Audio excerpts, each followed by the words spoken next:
नमस्कार। आपका बहुत बहुत स्वागत है आपके अपने channel decoding law with Amit Chopra में।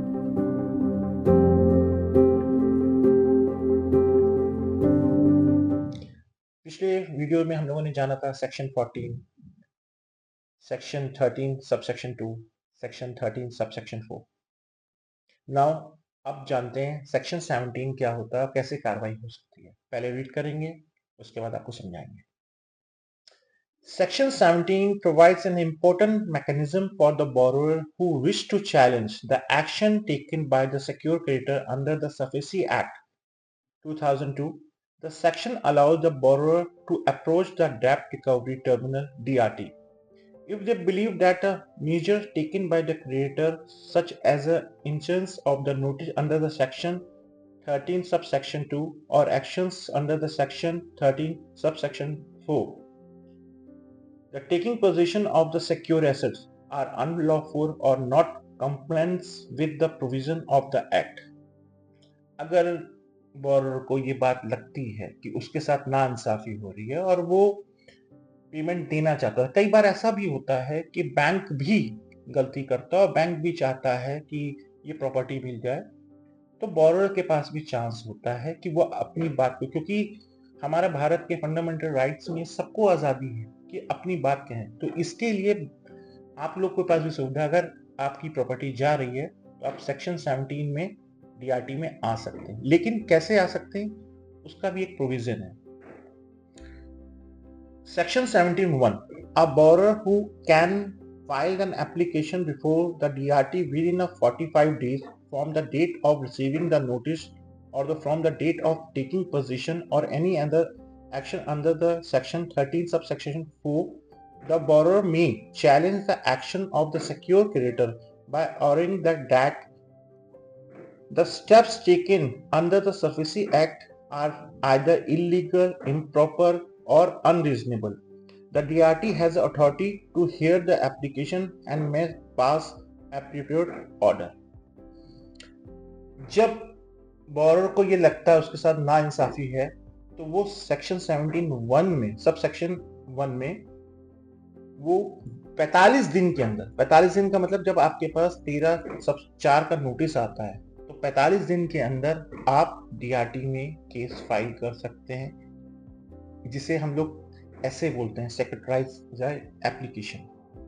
ये ऐसे आपकी तरफ से फाइल होती है, आपका काउंसिल फाइल करता है, डीआरटी के लॉयर करते हैं। पर ये जरूर ध्यान रखिएगा कि जो ऐसे फाइल कर रहा है वो डीआरटी का प्रैक्टिशनर लॉयर है या नहीं, क्योंकि मोस्ट प्रोबेबली गलती यही कर जाते हैं आप लोग कि आपकी एक गलती आपकी प्रॉपर्टी ले जा सकती है।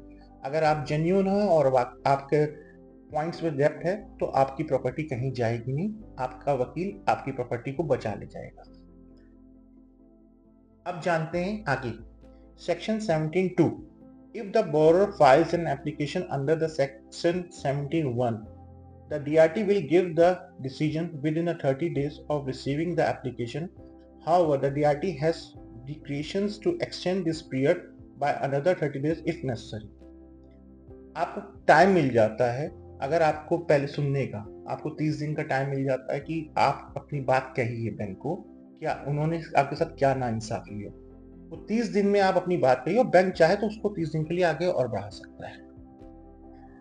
Section 17 subsection 3. If the DRT grants the relief to the borrower, it may issue order to restore the status, prevent the further enforcement action by the creditor pending the final decision on the matter.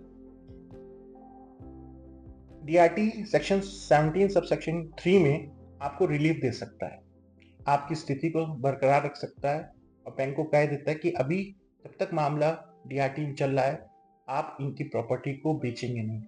ये एक तरह का stay होता है जो आपको मिल सकता है डीआरटी से, लेकिन आपका काउंसिल आपकी बात को डीआरटी के आगे रखे, प्रिसीडिंग ऑफिसर आपकी बात सुनकर आपको रिलीफ देगा।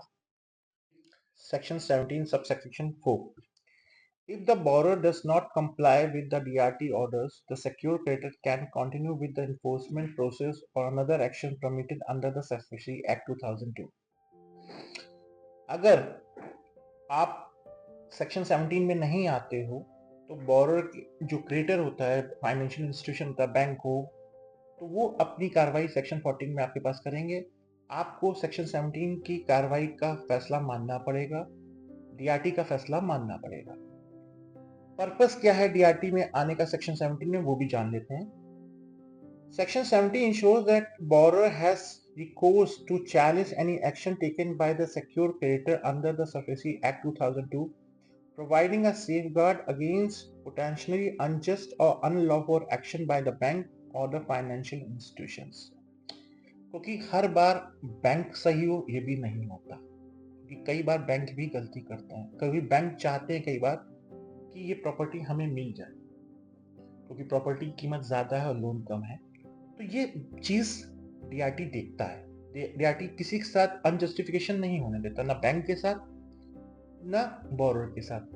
बोरोर की अगर नीयत है पैसा देने की, उसके टाइम चाहिए, तो सारे चीजों को देखता है। वही बात आपकी वकील रखता है बैंक में कि इस तरह की परिस्थिति थी, इस तरीके की वजह से था, और इसी में आपको रिलीफ मिलता है सेक्शन 17 में। आशा करता हूँ आपको सेक्शन 17 समझ में आया होगा। डीआरटी की लिए किसी बात की मदद के लिए आप मेरे नंबर पे फ़ोन कर सकते हैं। ये सेवा निःशुल्क है, और आशा करता हूँ कि आप ऐसे ही उत्साह मेरा बढ़ाते रहेंगे। बस इस बार आपसे एक और रिक्वेस्ट करना चाहूँगा, आप चैनल को सब्सक्राइब कर लें और शेयर ज़रूर करें, क्योंकि हो सकता है आपका एक शेयर किसी ज़रूरतमंद की ये काफ़ी काम आए। नमस्कार, थैंक यू।